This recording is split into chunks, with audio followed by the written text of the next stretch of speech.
I'm going to say... And I'll rip your head off. No, I'm going to... It's not... No, that's wrong. No, I'll knock you out. No, I'll do it on here. I'll do it on here.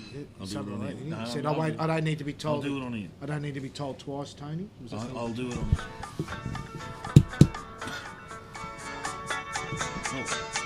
Have you tested me? Here. Oh, I tested you.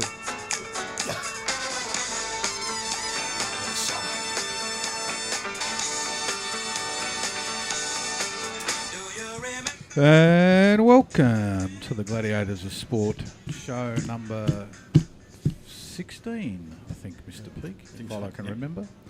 Hosted by the great Stephen J. Peak, Troy Zantuck, and Peter Kokoudis.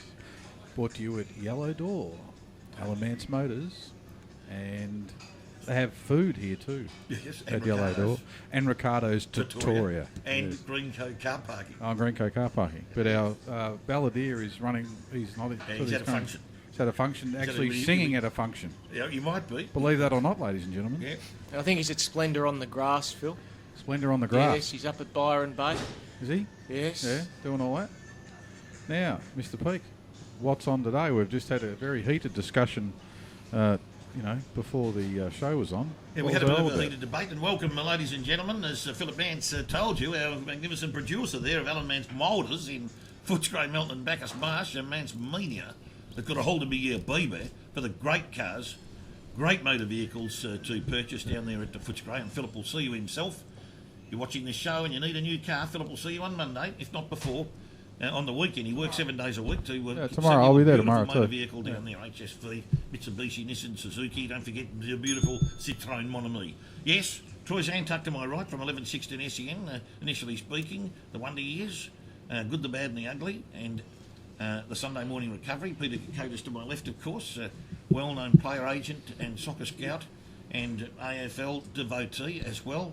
And what are you well known big day's for? Discussions. What are you well known for? I'm a legal man, of course, Stephen J. Peaky & Co. Lawyers. If you Do you need think my one day services. you could wear your silks and the wig?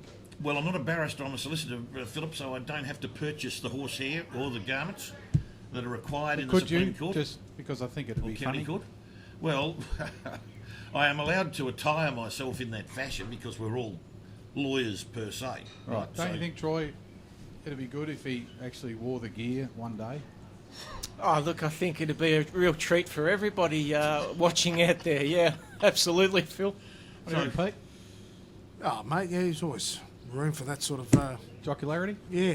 Be careful what you say about those cars. I was just going to say something, but I thought I'd keep it to myself. Yeah, you could call it the horsehair, if you don't mind me putting the horsehair on. Along the lines of Judge Judy, Phil. Yeah. Oh, exactly, mate. Yeah, we could have... We'll get to Peaky a gavel. Yeah.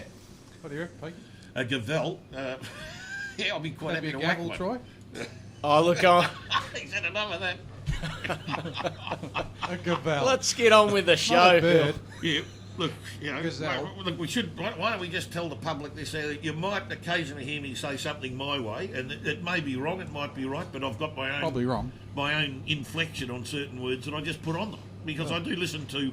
I'm watching a lot of international films from England, United States. I'm a big devotee of the manner in which Ronald Reagan spoke the English language, Peter and Troy, and of course sometimes that slips out. So spaghetti westerns. Don't worry about it. Well, yeah, westerns, war movies, you name it. I'm right into the lot.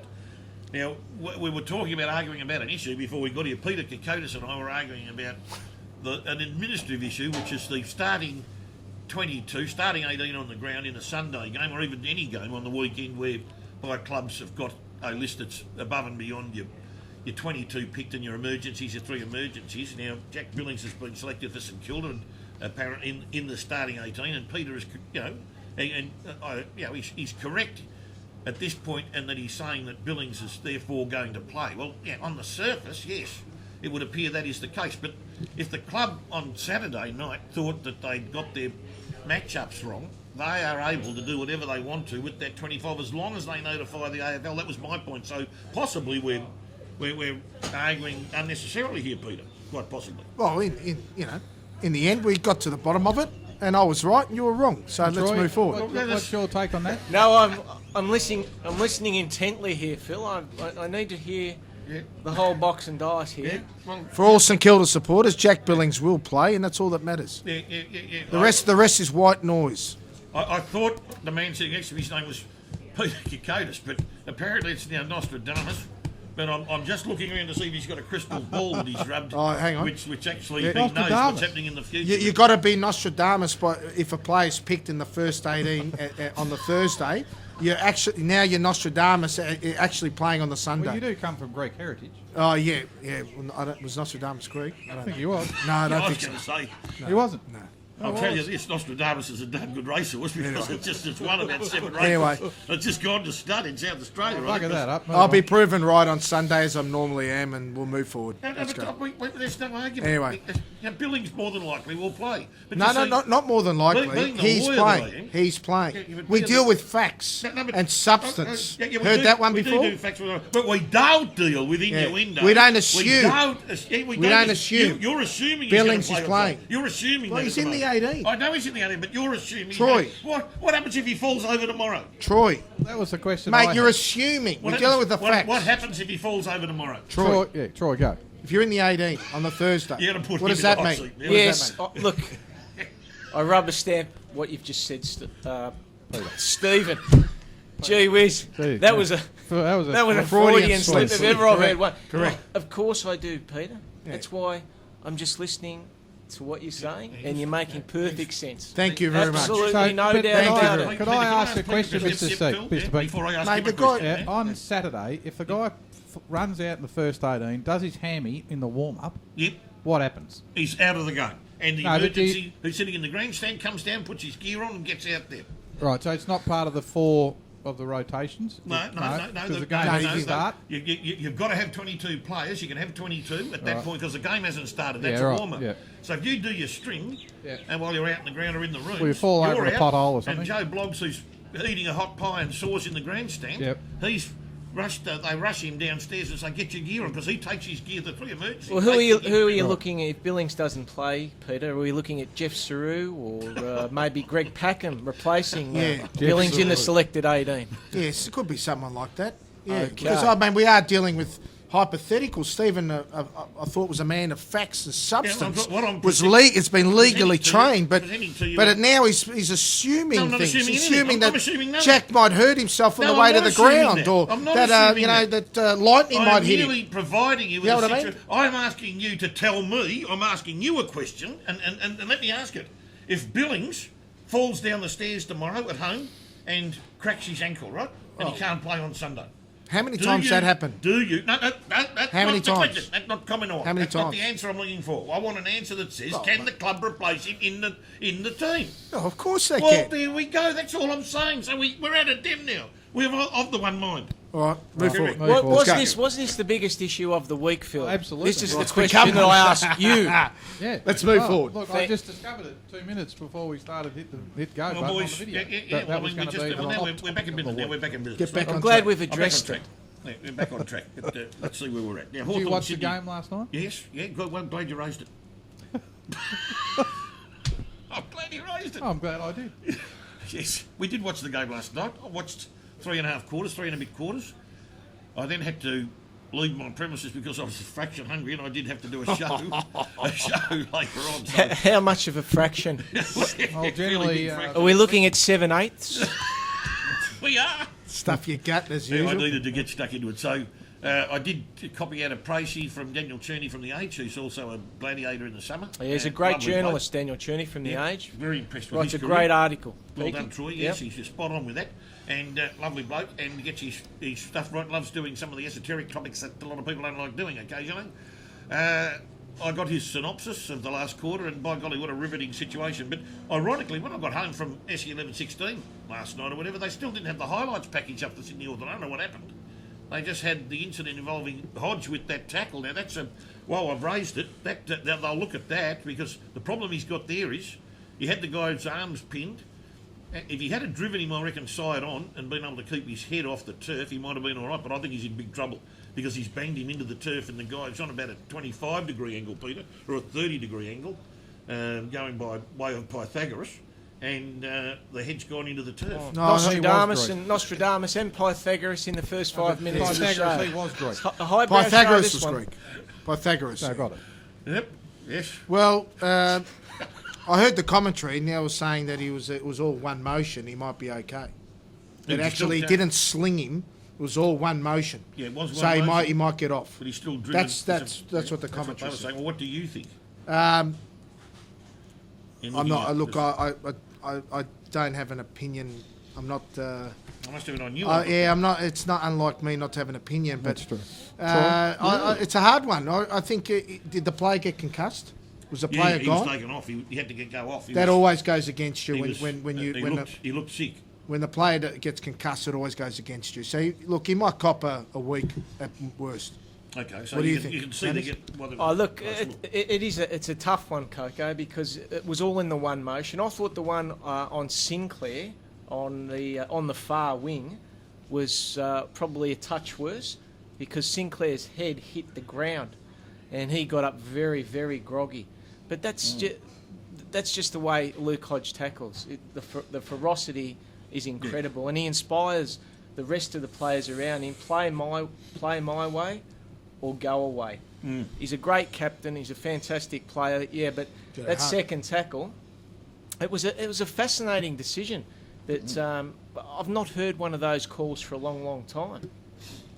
A dangerous tackle. So yeah, it was. And it was at a crucial part of the game too. I think so. he's mate. We called it a month ago that when that boy, he's got a heart bigger than Farlap. He's one of the greatest leaders I've seen in my lifetime, and he was always coming back into that side. It's just what a barometer he is. Yeah, Tell you, he's a leader of men. That man. He takes no prisoners. That's Unbelievable. his attitude. He takes no prisoners. And look, let's face it, I love him too. I don't think I've probably said that on here before. Can I ask another one about the free tackle count? That was The 14 free kick count or the to- tackle no, count? Yeah, the free tackle kick- count was no, the free kick kicks or count. The tackles. free kick, We the can free go into kick. that, both of those issues. I didn't have. Look, I don't know. I saw 3 and a bit quarters. I didn't have a problem with any of the umpiring. I thought the umpiring was pretty good, and the game itself just. When you don't notice the umpires, you know you're watching a good game. And this game was a cracker from start to finish. And I didn't think there was anything there untoward they'd missed out on. Troy? I thought it was pretty well umpired, apart from one 50-metre penalty that resulted in a goal to Hawthorn. Was that early or late? Midway through, Oh. went to John O'Rourke, and he slotted that through, and that was from memory. It was right on the siren, and possibly the 3/4 time siren. So suddenly, the Swans 11 points in front. Suddenly, 5 points in front. Gives them a bit of momentum to go into that last quarter. Peter? What Look, did you think of there's the been a umpiring? bit of perception. Hawthorn get the rub of the green this year. I think a few games they've been a bit lucky, but you won't hear me saying anything against Hawthorn or anything pro Sydney because I'm not a fan of Sydney. Oh, another So targeting your. yeah, a your bit entourage, parochial. mate. Got a soft spot for We know Hawthorn. you've got a few out there that you've got the marker on. Well, I hate all clubs. Do I hate you? them All of them? Yeah, most Yeah. of them. I hate them all. Just some Yeah. less than others. Yeah, it's just But degre- Hawthorn, just I've degrees got of a hate. big respect for, and A grudging respect. grudging Okay, respect. yeah. And Sydney always seem to get the rub of the green as well through my time. So Yeah, I just thought of something. you know, What? We're going to have to bring a new piece of equipment into the show from now on. It's called Peter Kokotis' hater meter. hater me. And we'll put a hater meter up on the wall, which will, Yeah. he'll be able to designate with an arrow about his levels of hate towards a player, a coach, a it's gonna team, be- or whatever it might Well, that's be. what the game's about. Troy, isn't it's it? going to be a Love big and hate. board, About hate, is it? isn't it? Yeah, it's going to be. Players and coaches Very and marginalised teams. approach. I think we might have to bring in the jumbotron, Phil. Jumbotron. Very Yeah, marginalised. So I just So- wanted to make a comment about Hodge. We've had a lot of discussion this week about Travis Cloak's illegal glove that he wore last week. Didn't get permission from the I was AFL to actually wear wondering, that was glove. that one of yours from No, the it's old not. days? No, it's not. Philip. That he pulled Our out? gloves were very sticky. They were a gridiron copy glove from 1992 to 95 when Campbell Peak gloves were on the market and given to players. And were tested by other players who found them to be, like Tony Shaw, picture of him in the paper with the ball glove on, ball like that, hanging onto the thing and just not dropping with one hand. And he said he couldn't do that normally without a glove on. So the league brought in new rules about 3 years ago, to say what brands were legal, had a certain amount of silicon in them and other chemical products as to stickiness. It's all about the level of stickiness. the glove that Travis wore was one that he had from previous years that he got Nike to give him, and he didn't clear it with the league before he wore it. If he had gone to the league with it before the game, they would have said, you can't wear that one, you've got to buy one of these. Was that the problem? It was too much silicon in it? Too much silicon and too much general stickiness overall. So, and believe you me, they help you. If anyone out there's tried them, and I have as well when I was training with these guys, you just feel like you're catching an egg. The ball's coming to you. The ball, even if it flips around in your hands, it won't go because the level of stickiness that moves off your hand, if you're going to spill it, it moves off super slow. So you've got a chance to bring the other hand back in and squeeze it back in. Josh Bruce at St Kilda, he needs gloves. He desperately needs a pair of gloves to get confidence back and take some grabs. He can take them off when he goes to kick for goal. He needs some courage. Hodge has got a different contraption. He's wearing a different form of apparatus altogether. He looks to have on, I don't know, I'd call it a medieval jousting glove that goes up to his elbow, or one of those ones that you might see an eagle or some form of exotic birdland. Falconry. Falconry, sorry. Yeah, spot on, Troy. A falconry glove. Plus a football glove over a falconry glove, quite possibly. I'm not too sure what's going on So there. you're trying to catch him with his arms, Troy? With his forearm? As well as his hand? Right up to his elbow. Really? So that must have been cleared by the AFL. It would have had to have been, because you wouldn't be able to have any metal or woodwork or anything like that in it. Otherwise, you're basically turning your arm into an offensive weapon there, Phil. So, like your voice and your opinions, Mr. Peake. Well, Catwoman wore... Step you right, Peter? Well said. Catwoman wore black elbow-length gloves in Batman many years ago. Who was your favourite to Catwoman? My favourite Catwoman, well, Ooh, Harley good Berry, question. probably in the movie Catwoman, I think would probably win overall because... I think Michelle Pfeiffer, hands down. Oh, yeah. Oh, For you, sure. are you talking aesthetically or in terms of great Eartha Kitt? acting ability, or are you talking... Eartha Kitt. Overall package. Overall package. She was a bit wacky in that film, wasn't she? The other Michelle twos were a bit Pfeiffer. normal. She was a bit... Yeah, a little bit. She was... Yeah, but she had to play a Catwoman that was exotic and sort of mentally deranged at the same time. Yes, Right? yes, exactly. But look, You would have Harley got on Berry- well with her. But Harley Berry, for instance... It's a potent mix, isn't oh, it? It's birds here today. Exotic. Falcons. exotic and mentally deranged. You don't often fit those two into a sentence. But I'd say that none other than Harley Berry, she'd been to the gym before she played that role, because you could tell, given the gear that she was... She had good muscle squeezed in, definition. She had absolutely superb muscle definition from head to toe, without a shadow of a doubt.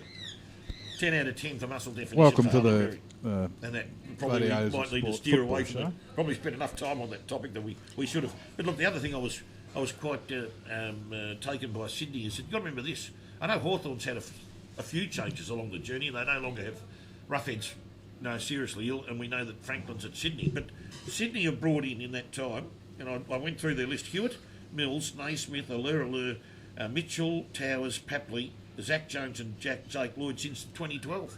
They've got 10 young players. They've done a rebuild under our noses and haven't missed a beat in the top 4 the last 3-4 years.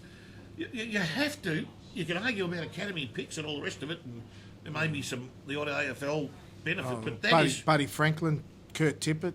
Yeah, that helps. Oh, yeah. Oh, that really... Yeah, that helped. No, but they do their job, Peter. We know what job they can do. These 4 kids coming in, Naismith to me, I thought at the start of the game, he looks, geez, big. I thought he could be a bit cumbersome, but he started to warm to the pace of the game, the big fellow. So it's amazing how the Sydney team just seems to always get the best staff in the AFL. Whenever there's someone really good that comes up, they just always seem to go to Sydney. It's amazing how that Andrew works. Ryland was there for a long time. They're just right on the pulse of every staff member. I think the Haterman Aren't has they? got another attachment. Just to it. amazing. You don't reckon AFL House give them a call and just say, mate, I'm this guy's on... I'm sensing some conspiratorial overtones. Well, I'll tell you one thing, viewers. One thing you won't see in your lifetime, it's Melbourne Storm and Sydney Swans in the bottom 4. You won't see that happening. So work it out. Why have you put Storm in there? Well, because, That's the mate, complete opposite. there's 2 codes that have teams in a non-traditional state that require those teams to perform well for that market to Sydney have never to had any perform flags taken well. off them. And you'll find that Storm and Sydney will always be up. Contrived. All right, I so don't agree with Contrived. that. I don't agree with that, Coco. No. With the Melbourne Storm, I They were treated can't abysmally. disagree with you more. They were mate, treated really. appallingly. It's got a lot to do with the way that Craig Bellamy has structured that team, and the way that he says you've got to play the Melbourne Storm way. Oh, It's basically an OD head policy. extremely well coached. Yeah. But I'm just saying, mate, that you won't see those two teams battling in your lifetime. Well, mate, they took premierships off them and made them And play for no points. points A whole year. For a whole year. So that's some pretty harsh justice Well, that's that's been my- meted out by That's the your NRL. opinion, and we're That's happy my that opinion. you've got one. Some will call me a conspiracy Could I? theorist. All right. but Could that's- I No, ask? look, it's robust Eugene- debate, Coco. 100%. I'd like to see you come up with some evidence to back up your No, conspiracy no. theory. Why spoil it? That's just his opinion. Plenty of evidence. Could I? But see how opposing opinions can be debated in a logical rational and manner. kind manner. Correct, and at the end of it, when someone has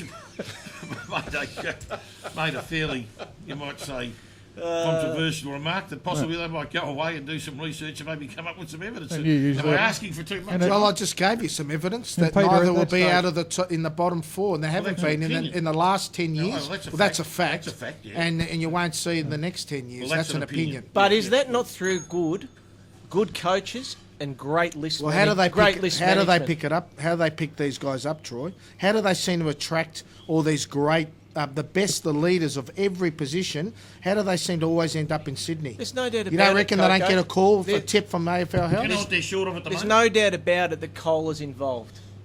The cost of living away allowance in Yep. Sydney. There's no doubt about And, that. and it started to affect them. You know why? Because Tippett's injured. Well, Troy, These- sorry, Troy Oh, was sorry, just sorry. trying No, to no, finish no, it. no, The no, First I- sentence I in think- 3 minutes. No, I think Yeah. no, Let him hang go. on a second. Let him go. Well, that Give is- him a go. I He just- was trying to- I- he was trying to have a- I just think they're poster teams for the way clubs should be run, the way clubs are structured as far as the way that they train, their training facilities. Their coaching has been outstanding. Bellamy, and when Roos and Longmire's taken over, Longmire did a great apprenticeship with Roos. You've got to remember that. So he knows the Sydney way. Andrew Ireland's been there. He's been absolutely fantastic. Okay. I just... What yeah. about the phone call between Fitzpatrick and the CEO? What's it, Coles, isn't it? Yeah. What about that Yeah, phone Richard call Coles. when Buddy didn't end up where they wanted him to go? You know, I don't... That was the first time you saw the dirty laundry aired out into the press, right? Because that stuff's been going on since Lockett was going over there. I understand And Barry that. Hall was going over there, and everyone was saying then, I would have been called a conspiracy Yeah. theorist No. back then. Richard Oh, Hoffman, Dermot Coco, Barry. you're talking conspiracy. Well, no. that we know now that's not the fact. That's the case. They are way entrenched in all those dealings, and they make sure that they've got a guy. They should not be. That's not open market competition. That's AFL House. That's a central office getting involved in market forces. They shouldn't. It's contrived. Yeah, I right? understand. So don't call me a conspiracy No. theorist. No, I 'cause know, that's a in fact. fact, I do. understand where you're coming Yeah. from, but what can't be taken away is the way that the way that Roos and Longmire have coached them over the last Coaching. 10 to Yeah, 12 but how years. do they get And the recruiting staff? How do they get the best recruiting staff? How many times you heard, the Sydney club's got the best recruiting staff, the best administration? How do they get all the best people? yeah, I agree. Well, Look, you think 'cause it's a great destination for AFL? no, I understand. They have Can you favours. Yeah, look, I understand what you're saying, mate, but Come on, mate. I look at it more. One player doesn't make a team, mate. Yep. You can't That's stay right. on Peaky top. actually rattled off a few names there. They're that got- unknowns, yeah. that have just moulded into that team. That plays a cohesive unit. No, they do a good job Yeah. because they got the best people. But how do they get the best people all the time? Well, there is a salary cap. Yeah, Saying that there's a cap, they and some of these skirt. players were available in the draft for other teams too. Yeah. Don't forget. Well, Melbourne Storm, they paid the price for the salary Someone's cap. knocking at the door. Someone's knocking at the door.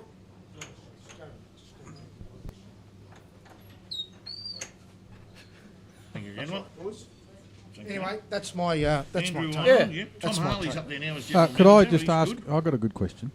Now, seeing you've watched Hawthorn for the last few weeks and Sydney, do you think that Hawthorn is still the favourite to be the premiers, or who is your Well, pick if- now as we get closer to the end of the I can kick it off by rounds? saying what we saw last night, I think we're going to see on the last day in September, because everyone below these two sides, bar Adelaide, has got problems.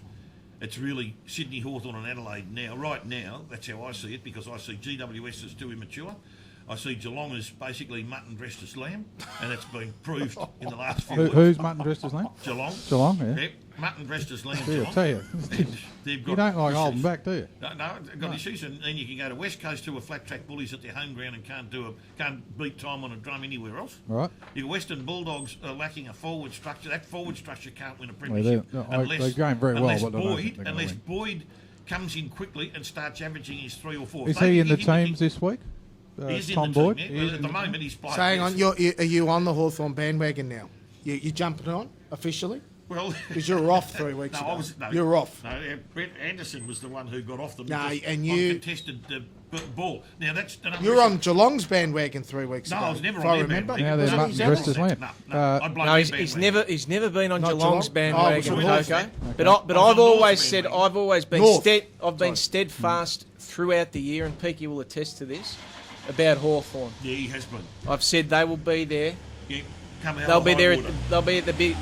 They'll be there when it counts. Come hell or high Righto. water. So Pete. you're still a favourite for Hawthorn? I actually agree with Peaky. I think from what I saw last night, Phil, I I thought think it was a good game, so that's why I'm It's asking. it's an absorbing game. Oh, absorbing it. 42,000, I believe, which was a tremendous Record crowd. crowd. So if we get a Hawthorn Sydney Grand Final, I think bring it on. All right. And Clarkson is now he's re-jiggled, re-chinked, and re-whatever done with the team thing. They don't care about contested ball, and now we know why. Because what his boys do is sit off the contested ball winner from the opposition. They sit off him, and they try and press and push and smother for a turnover. Hawthorn are the best team at scoring off turnovers, and Sydney are 18th on the list for turning over the ball. It's unbelievable, but they turn it over more than anybody else. Right. And while they're doing that, Hawthorn's tackle count was 81 to Sydney's 53. They're tackling hard when the guys got the ball.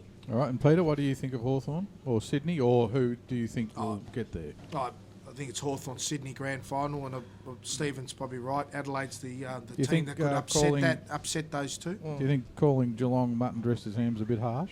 Well, it's a little bit on the harsh side, but I know where he's coming from. Adelaide they- are they dangerous, rely- aren't they, Coco, if they get a home final? They've got dangerous. a pretty decent run, and they're very tough at home. Their problem will be is if Sloane goes down, or they're in trouble because they don't have a lot of depth. North Melbourne?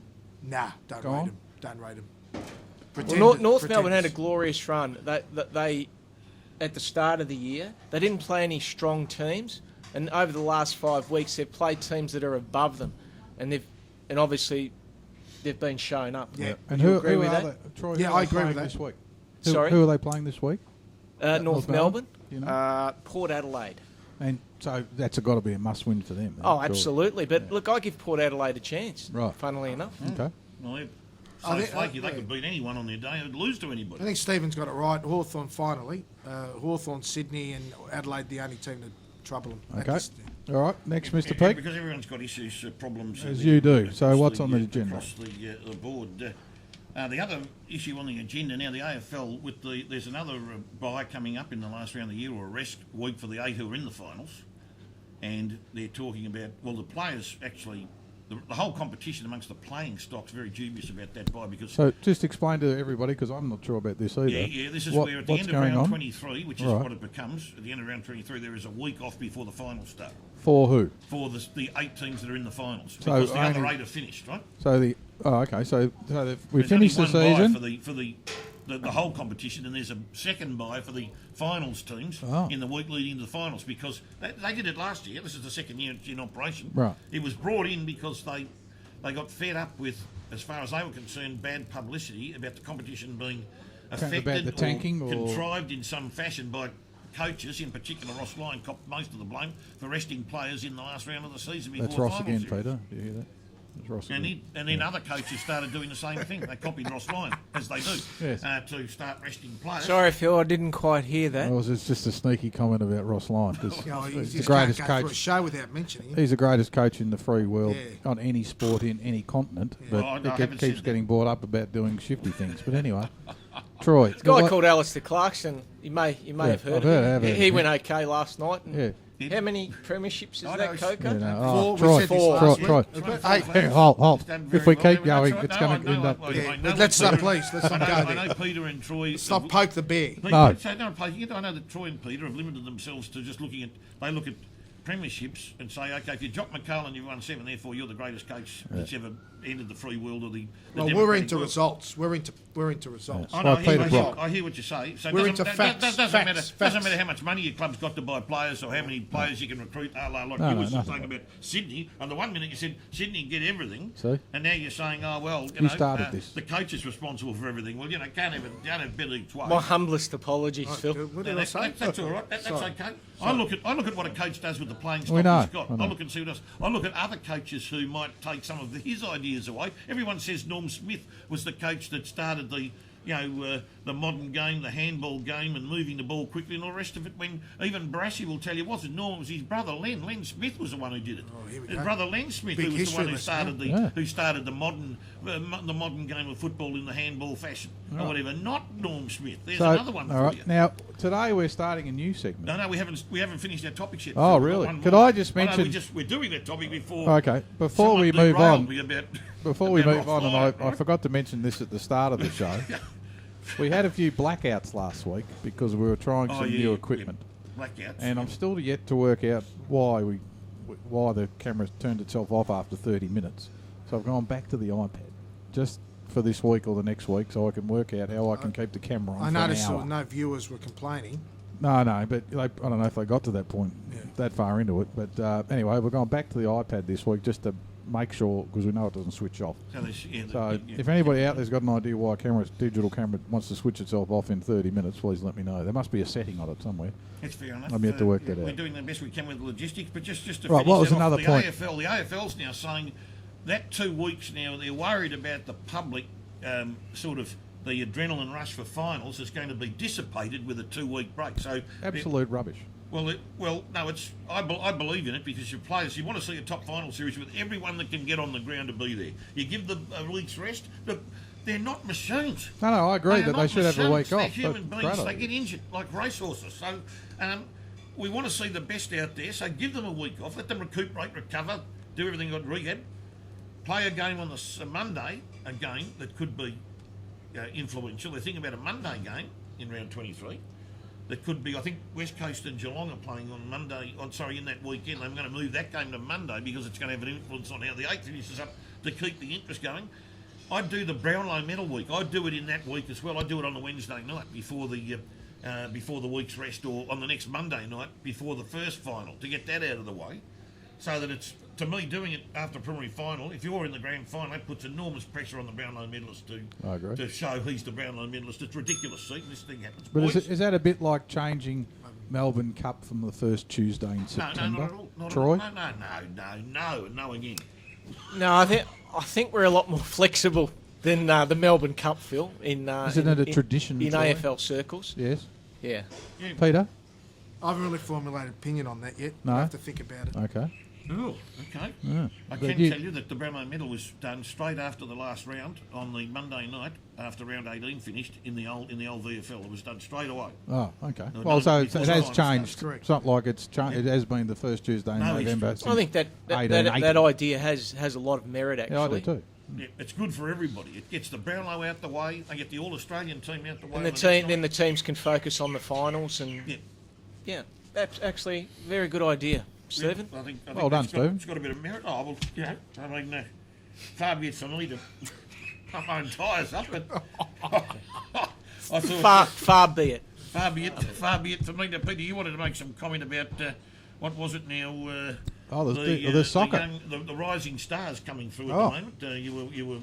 You made a bit of a comment about that. Oh, and no, you've got Rick- some basketball information as well. You want to give us, haven't Are we you? going on that? Oh, no. Well, I'll try and look for the. a great of the basketball game retired this week. Tim Duncan, greatest two-way player in modern NBA history, greatest power forward in the history of the game. 5 times NBA champion, 3 times NBA Finals MVP, 2 times NBA Most Valuable Player. The list goes on and on. A number of NBA All-Stars and first team, and 8 times NBA all defensive team unit. Just an absolute superstar, ranked in the top 10 all-time greatest players. San Antonio Spurs legend, one team player. But mostly of all, you could go on about his records. The records are huge. He's voted, 7th or 8th in the greatest of the game. But I want to talk a little bit about his legacy, because his legacy as a gentleman of the game is, and you just read some of the people that he competed against and what they say about him. And we touched on this last week, Stephen, because you don't believe, we talked about Nick Kyrgios, and I said he won't have a legacy the way he's going, and you said that's just not important. No. Well, Kyrgios and you is said not he won't important. care about Yeah, it. he doesn't. Well, I think legacy is very important, because once you leave the game, the competition finishes. It's all about legacy. And, this man here, I'll just read one story talking about what this man was all about. Former Wizards big man Ethan Thomas, he shared a story. He said, we were playing the Spurs and I get the ball in the post. I inside pivot and sweep into the middle for my jump hook, and he blocks it. So as we're running down the court, he says to me, that was a good move, but you have to get more into my body so you can either draw the foul or I can't block it. So I didn't know if he was taking noise or what, or what, so just kind of looked at him confused and said, okay. Then a few plays later, I did it again, got more into his body, and he couldn't block it. I missed a shot, and he looked at me and said, much better, and kept playing. I remember calling my son, Zeke Chilton, and telling him the story. Tim Duncan is honestly one of the nicest guys in the NBA and the best power forward ever in the NBA history. Respect in capital letters. So that's the sort of man he was. And, when you got LeBron James saying, Timmy Duncan, you know how I feel about you, what you did for me and for the entire NBA. Thank you for an amazing career. Yep. So, we get lost in the competition because at the end of the day, at the heat of the battle. But when you retire, it's all about how you remembered. And I think you're talking about one of the great sportsmen and people in sport in terms of retired this week in Tim Duncan. Right. Now, Well said, Coco. One of the all-time, as you said, one of the all-time greats. But more importantly, that last little bit, the legacy and the esteem with which he was held amongst his peers, outstanding. Yeah, true gentleman. And incredibly, a one-club player in the NBA, it's like finding a needle in a haystack. Yeah, because you can get sold at any point in the NBA. No, can't you? 19 seasons and just No, but you can't they just swap you out? There's a lot send you off or something. That's why it's so incredible, Phil, that Duncan remained with the Spurs throughout his career. True to form, they had a big press conference and he didn't turn up. So he's not a man for the limelight. He was a very quiet man and reserved, and let his game do the talking. That's the thing about sport. Not everyone's the same. That's why we love our sport. We've got a lot of different individuals in it, and some of them make people happy, some make them sad, some make them angry. Like and that's how sport is. A formidable resume, Coco. Now, could I ask Peter about the soccer on the weekend? Who won? How much did they win by? Yeah, no, Portugal won. They beat France in a huge upset, 1-0, and Ronaldo went off with an injury in the 24th minute with a very bad knee injury. I think now he might be out for 5 months. But even after that, the whole tournament, they came on the soft side. They were, considered not one of the best Portugal sides, and even their best teams in their golden generation couldn't never win anything. And this team comes along and snags it. So I think tournament football, it's all about staying alive, and you always got a chance. It's just that it's the nature of football. It's a low-scoring game, high possession, but low-scoring. So you always got a chance. So they got the job done. They got the job done. But Unbelievable. The feel-good story, the whole tournament, Coco, had to be Iceland's win over England. Oh, absolutely. That was the day after the absolutely the annals of their sporting history. That was huge. Number one. So it was a tournament for the minnows, really. I mean, even Portugal winning, as an average team was unexpected. Yeah, it was unexpected. So it's just one of those tournaments with Wales and Iceland doing well, and of course Portugal snagging it. So that was the soccer. That's what happened there. Excellent. Okay, before we get to Troy's new segment, we'll just have a look at the rising stars. Peter, the rising stars. The bunch I've got, Anthony McDonald, Tip and Guidi at Essendon, I thought's been excellent so far. Jacob Weekling, Carlton. Jade Gresham at St Kilda. Marcus Adams at the Bulldogs. Tom Papley at Sydney when he's been playing. Again last night did some very nice moves around the forward line there, and reminded me a lot of John Northey, the former Richmond will-o'-the-wisp of the 60s.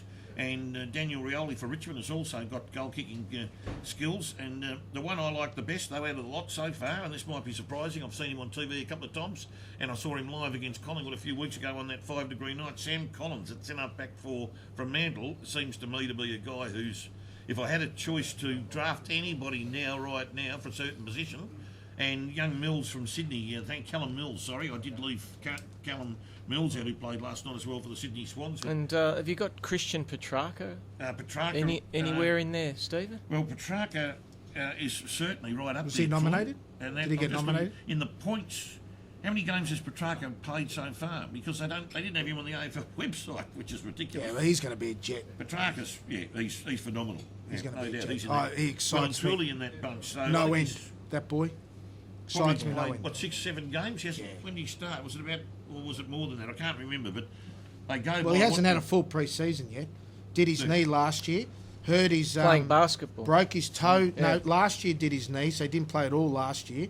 And then broke his toe in the pre-season. Didn't have a full pre-season. Comes out and is doing things that you just shake your head. You go, my Lord, this boy's going to be special.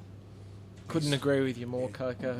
He's my pick for the guy who is going to be a 10-year superstar. Yeah, he's Petrarca. a jet. He's a jet. Yeah, but look, Collins is a truck. He's a truck. Collins is very good.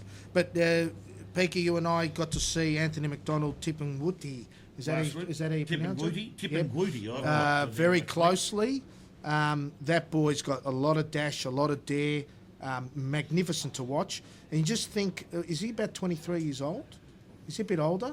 I think he might be a little bit older. He's definitely in his 20s. In his 20s. But he's a very good ball user too. He's very good. And he actually thinks where he's actually going to handball it or kick it. He's a thinker. So, yeah, I couldn't agree with you more. But I just think that opportunities arose because of what's happened to Essendon. And you just think... Yeah, he wouldn't have had this opportunity if Essendon had... They wouldn't have. No. So they've unearthed probably that boy and Mitch Brown. They've unearthed probably three players that they wouldn't have got if they didn't go through this crisis. They're going to get number one or one or two draft pick, and they get all their stars back next year. Forget about the financial side because obviously they got smashed financially, and they're a big club, so they'll eventually recover from that. But I know it's hurt them, but. That you just got to see a lot of upside there, Zanis. I mean, don't you see? They're going to be a monster team next year. Don't you see a lot of upside I can, Coco. I can. When they get those players back, as Peaky alluded to in previous shows, that they'll be in contention for top 8. Yeah, absolutely. Because there now, we've got a new segment, ladies and gentlemen, a brand new segment. What's it called, Steve? It's called Yesterday's Heroes, and it is brought to you, drawn, written and presented by Mr. Troy Zantuck. Thank you, Stephen. Thank you, Phil, and thank you, Peter Kokotis. Today's hero in focus, one of the greatest players of all time. The name Anthony Howard Lockett. Howard? Plugger. Really? To most of us. How did he get his nickname? Well, it was inherited from his dad, who apparently plugged around in the garden. His father, Howard, played 500 games of country football and was said to be one of the unluckiest players not to play VFL football at the time. Bob Davis said this, so it's got great credibility. Where's he from? Where was he from originally? He was from North Ballarat. North Ballarat, that's right. Yeah, he debuted for the Saints in 1983 in the number 37 Guernsey. And then, obviously, he went on to the number 14, won his Brownlow in that, and then went on to immortalise the number 4 Guernsey. Kicked 77 goals in his second season. In 1987, he kicked 117 goals to head the goal-kicking and tie for the Brownlow with John Platten. 88, injuries interrupted his season with a broken ankle. 89, suspension and groin problems curtailed his season there. In 1991, he overcame a damaged wing vertebrae and kicked 12 goals on return against the Adelaide Crows. He would kick 127 goals that year and another Coleman medal. In 1992, that saw him kick an incredible 132 goals and a new club record of 15 against Sydney that particular year. His best tally ever in round 19 versus Fitzroy, 1995 for the Swans, was 16 straight, and that was at the Western Oval. 5-time All-Australian, 2 best and fairest for the Saints, 1 BNF for the Swans. His career included 183 games for the Saints for an unbelievable goal tally of 898 goals. He moved on to Sydney in 95, played there from 95 to 99, and then in 02, played 98 games for the Swans for 462 goals. Some of his highlights for Sydney included the 1996 Coleman Medal, his third Coleman Medal with 114 goals.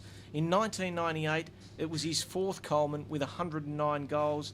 In 99, what a year that was for the whole AFL industry. Plugger, kicking 82 goals that year, breaking Gordon Coventry's record of 1,299 goals against Collingwood, ironically, at the SCG. And he finished his career to 99 on 1,357 goals. In 2002, Plugger would make an ill-fated comeback with 3 games and 3 goals for a career total of 1,360 goals to become the greatest goal kicker in VFL AFL history. We salute Tony Lockett. Well done. Thank you, Troy. Crowd support there. Now, I've got a good question. And I'd just like to bring Coco and Peaky into the conversation because absolutely avid St Kilda supporters and have watched so much of Tony Lockett and has given these guys so much pleasure over the years. Over to you, boys. Yeah, I can tell that Peter earlier on told me the conversation he had when he came back against You Adelaide. can see a 91. tear in Peter's eye. Round Yeah, I'm getting 13. emotional, sorry. Yeah, that's all right. No, I'll let Peter just gather his thoughts there for a moment.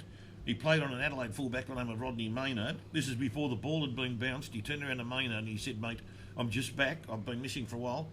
Don't hang on to me or you won't see the sun go down." Now, that was his opening remark. He was involved in a bit of a scrap in 1980, might have been 83, 84. He's still at, 85 at St Kilda. He kicked 15 goals against, it might have been Melbourne. Craig Nettlebeck, the full back at that point in time for, I think it was either Melbourne or Sydney he was playing against.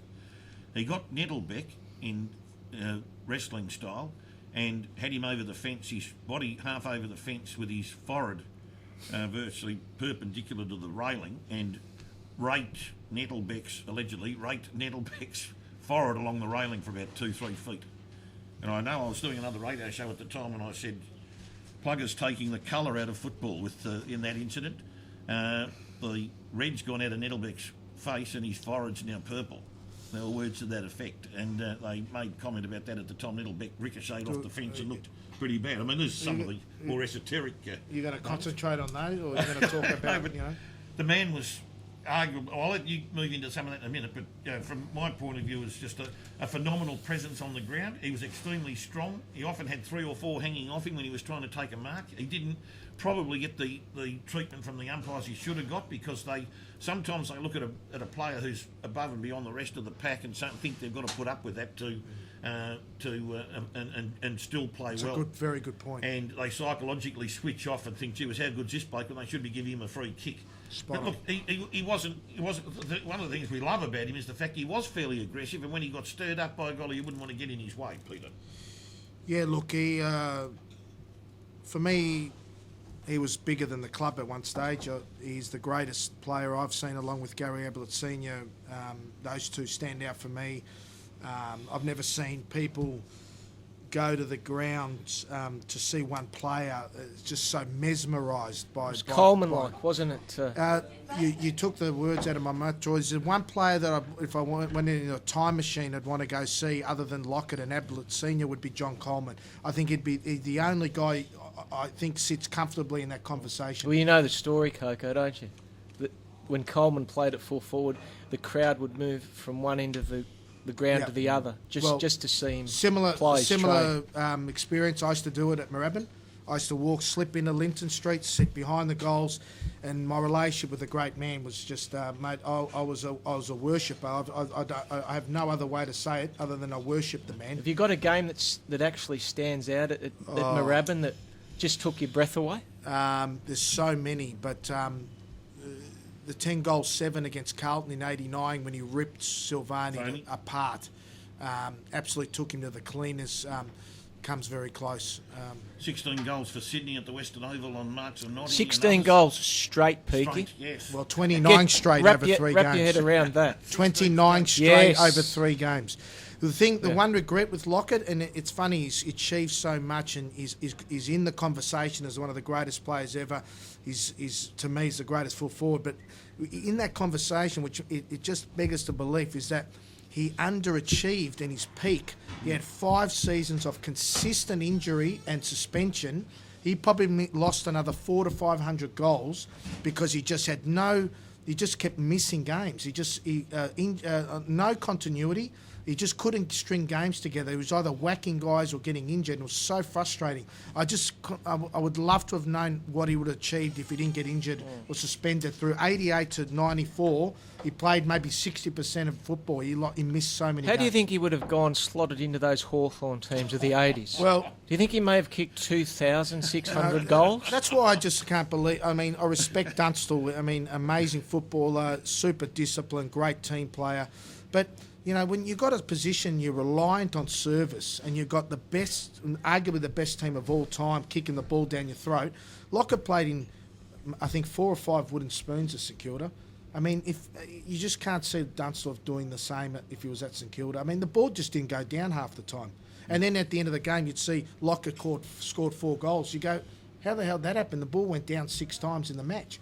He was just a freak. The guy, for me, I could go on forever, but for me, he's the greatest player at St Kilda, no doubt, and most exciting player I saw with Gary Ablett Senior. Those two are the two. Yeah, one of the greatest you've ever seen, no doubt. So, yep. Righto, teams. Career. Anyway, and there we go. We better get into the teams. Well done, Troy. Thank you. Back here as well. We'll be getting into some music at the end of the teams. Fremantle Geelong tonight at Subiaco. They're in for Fremantle. Masungu Barlow. Out goes Langdon. Eddie Langdon with his hamstring. And Darcy Tucker in for Geelong. Stanley back after 1 week out, dropped. And Cowan and Kirsten back in after being dropped. They've changed their mind, Geelong. Out goes Bartel managed, a bit like trying to get a chair on the Titanic there at the moment. They're all swapping around. Bartel managed, Clark, and he's out, and Lang. So Fremantle, Geelong. I'll start with you, Peter. Well, I think Geelong should win that. Why is Clark been dropped, has he? Clark's been dropped. So that experiment after 1 week, week, they've already given up on that? Yeah, I'd say that I don't like to rub someone out after that, but you start to think his papers might start to be marked there. I don't know, but... Well, that's disappointing because I thought if Geelong could get that to work, that'd be really a weapon for them. I'm probably speaking too soon there anyway. So, but Geelong should win that. Yeah, Troy?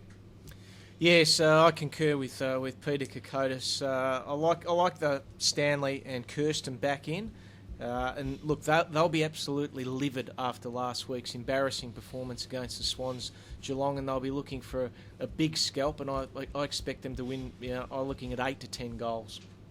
Yeah, look, I'm going to throw a spanner into the works here a little bit. I don't see Geelong as... I can't believe how they were ever premiership favourites. Mutton dressed as lamb. Mutton dressed as lamb. Look, so don't tell me you're going to pick Fremantle. Dangerfield, and they got Scott Troy, what do you think? Played a game. What's the odds? And they got the other boy Henderson, who was good. I'm all ears, Phil. But then has gone a little bit sour. Have a look around. They've got players out of form. They're totally reliant on Hawkins to kick score up forward. They've been dropping in and out Kirsten, Stanley, Clark. They can't get it right. How much are Fremantle going to win by? To me, I believe that I'm going to go for an upset Fremantle by a goal because the Fremantle goal line of Dawson, Collins, Neal, Mundy, Taberner and Pavlich, to me, can do the job. Fremantle by a goal. Richmond v Essendon against Geelong. I'll go on record right now and say for the rest of the year I don't rate Geelong at this point in time, and even Patrick Dangerfield. We know, you told us that before. As ordinary or mediocre. Right. Now, Richmond v Essendon. How's that coming from your recruit? Richmond v Essendon at MCG. In comes Grigg. Out goes Conker. In for Essendon. Leuenberger and Zaharakis. They desperately need him back, and had it been in last week, by golly, we might have been in trouble, Peter. Out goes Cooney rested, and Markle goes out for Essendon, Peter. I've no confidence in picking Richmond for this, although they are the favourites. After seeing what Essendon did to St Kilda last week, I'd like to think with Leuenberger and Zaharakis back, they could actually get a win here. I might pick an upset and go for Essendon. That's right. Not too far away from you, Coco. Richmond, in saying that they were fantastic against the Bulldogs the previous week. Yeah. They were in the game, right up to their necks. So Very scrappy football last week. Though. Yeah, I it was, there. but they got down and dirty. Yes. And I like that approach from the Tigers. Essendon, a tremendous performance last week, putting the wind up St Kilda. Oh. Got very hairy for the Saints there in that last quarter. But I think Richmond just with Dustin Martin. Yeah. How good is he going? He carries the whole team. Brownlow medal contention, make no mistake about 100%. it. The Tigers by 3 to 4 goals. I'm with you, Troy. Peter, I think we saw a bloke last week for Essendon who's a little bit cocky, as you described him as Orazio Fantasia, and you got quite animated about his theatrics on the ground, didn't you? Don't mention what I said. I won't mention what you said, but you're on your feet and you were quite exotic in your comments towards Fantasia. What we Exotic. need Fantasia to do, he was exotic, that's the word of the day. What Fantasia needs to do is get in the face of Cochin and Martin, and that might tip things around. But I'm going for Essendon here for an upset. I believe that they're due for a win. I know Richmond are back in form, they're playing some young kids, but to me, I've just got a sneaky feeling that, Richmond... Their supporters are about to go AWOL. I'll go absolutely Burko if they don't win this game. But They did in the first round. Anyway, what do you think? They did in the first round. First round. Richmond. First round what? First round of the For what? year. The Richmond. year? What did I do? You didn't. The Richmond supporters went Burko. I was into them then, was I? Yeah. Well, they know where they're at. They're a money ball team. It's unfortunate their money hasn't really bought them success. At What's this point in the time. next game in focus, Steve? Yes, it's thanks for asking. Thank you, Troy. Thanks for asking me, Troy. North Melbourne league Port Adelaide. In comes Del Santo, Wade Wells. Out goes Ray with a hamstring, Wood with a knee, and then that's the boy they must sign up very quickly because there's people breathing all down his agent's neck at the moment. And Jamont out in for Port Adelaide. Stuart Gray and Archie. Out goes Cracker for family reasons. Ebbett with a bruised lung. And O'Shea, who got a nasty knock last week, Ebert to Peter. North or Port Adelaide at Etihad? Yeah, I like the ins for North, and I think they've got more to play for, and I think North should win that at home. Troy? Yeah, I'm tipping a very close one. Port Adelaide, they're a Jekyll and Hyde team. You just don't know which Port Adelaide's going to turn up. But North Melbourne, they'll have a point to prove in it, as you intimated. Del Santo, Waite and Wells, terrific ins. Their structure's back. A lot of run. Wells was having an outstanding year in the first 8 to 9 rounds, and he was the real catalyst. He was the barometer for North Melbourne. So it's great to see him back in the team. I'm looking at North Melbourne just to get over the line in a thriller, 1 to 2 goals. Yeah, North Melbourne, I think 1 they'll goal. probably stick with that. Do you notice that those ins for North Melbourne have got a total age ratio of over 100 years old? Did you notice that?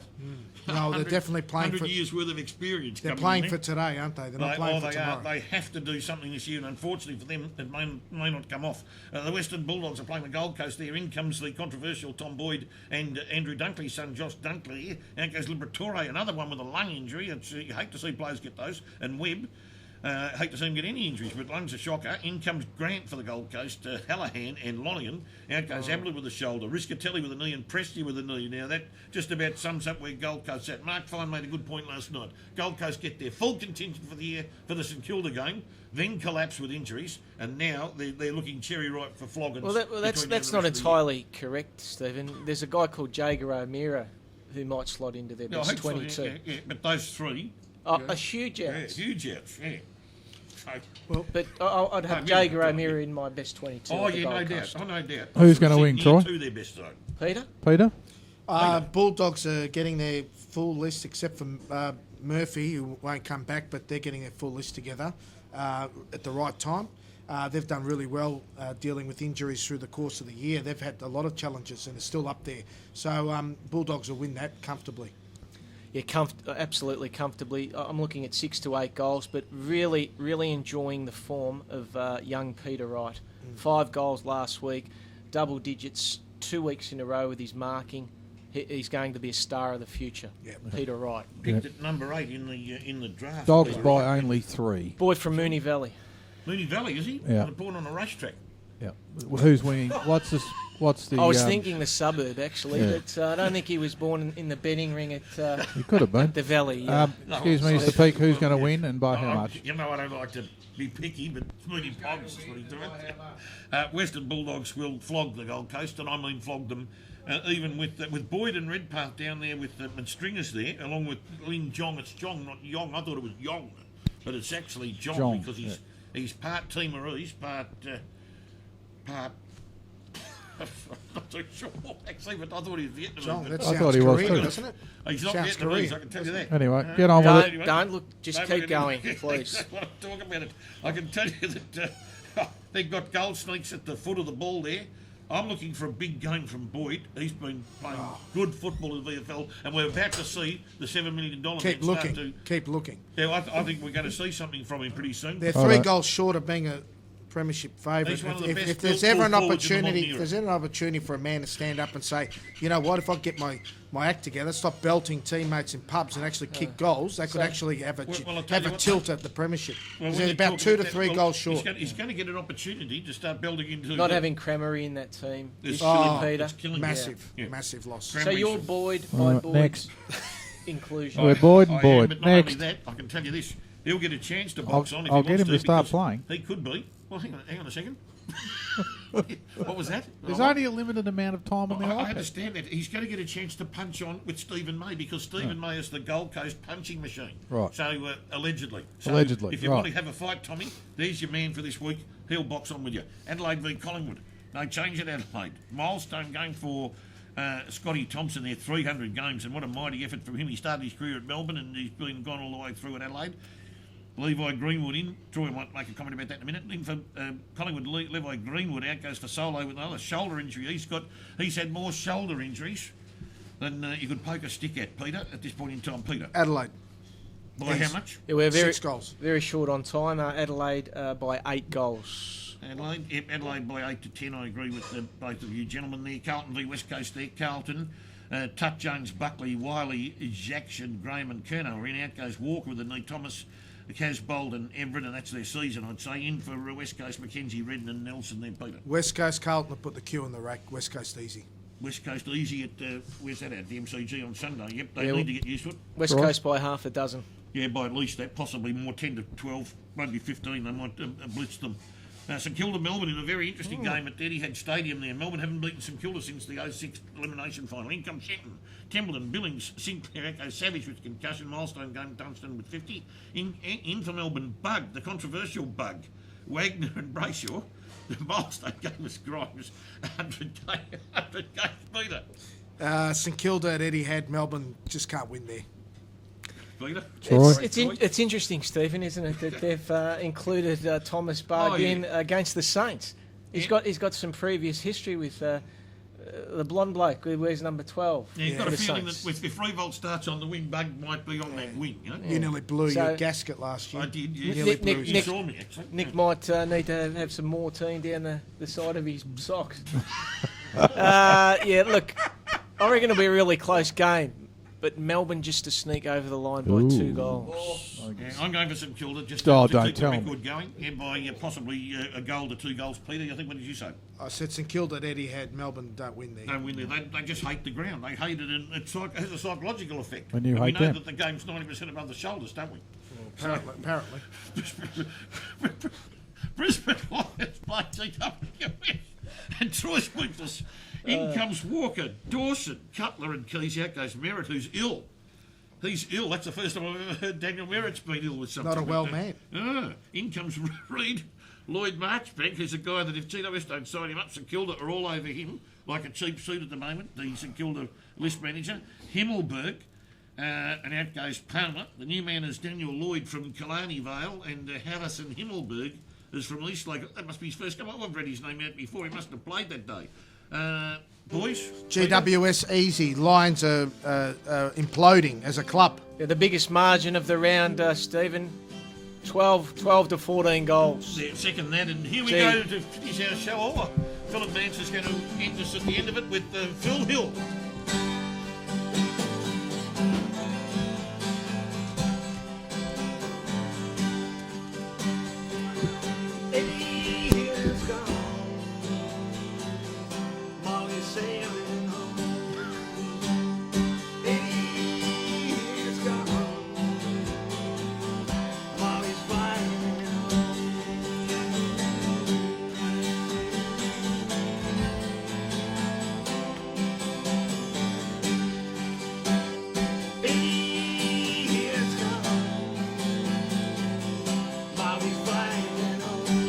Aren't you singing today, Mr. Peak? I don't know those lyrics.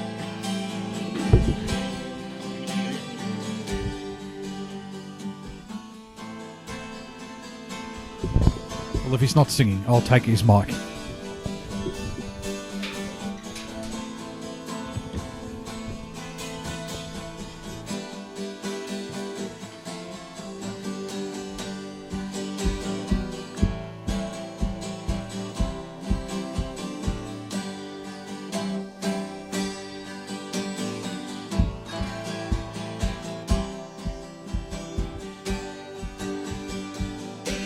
He's gone. Molly's changed his flying mind. home. Oh, yeah, yeah, yeah. Thank you, everybody. He's gone. To Peter Molly's Kokodas, flying home. the great man, Stephen Peak. He's Zantuck. gone. Oh, yes, he And is. Phil Hill. Molly's Belvedere. flying home. Here at the Great Yellow Door, where they serve He's food. gone. And very nice food indeed. Molly's Anyway, thank you for flying watching, home. and we'll see you all next from the week. Mediterranean. Bye for now.